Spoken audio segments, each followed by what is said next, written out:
Mbledhja e Këshillit Bashkiak të Himarës është shoqëruar me përplasje dhe dhunë fizike.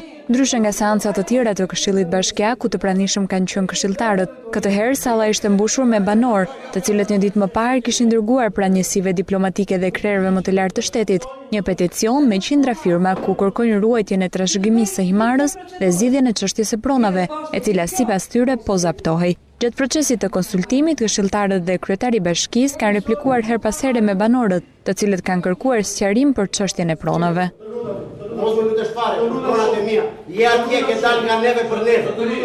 Të lutem. Prisni sa të na mirni neve që të bëni. Disa herë kryetari i Këshillit u ka kërkuar banorëve të heshtin dhe kjo ka ngjallur indignatën e tyre. Se janë pronat tokë, janë pronat tokë. Të sokosh për Himarë. Në fund të mbledhjes, ndërsa brenda në sallë po flitej për pronat, tek dera ka nisur një konflikt me grushta.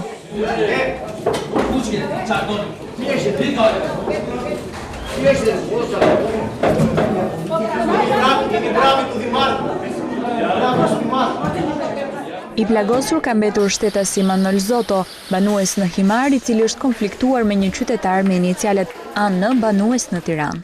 Futën ata 2-3 veta që ishin atje katër. Dëgjojnë ca grushta këtej nga dera, ca sharje, u futu aty për t'i ndarë, pastaj u goditën edhe të tjerë, goditën dhe mua.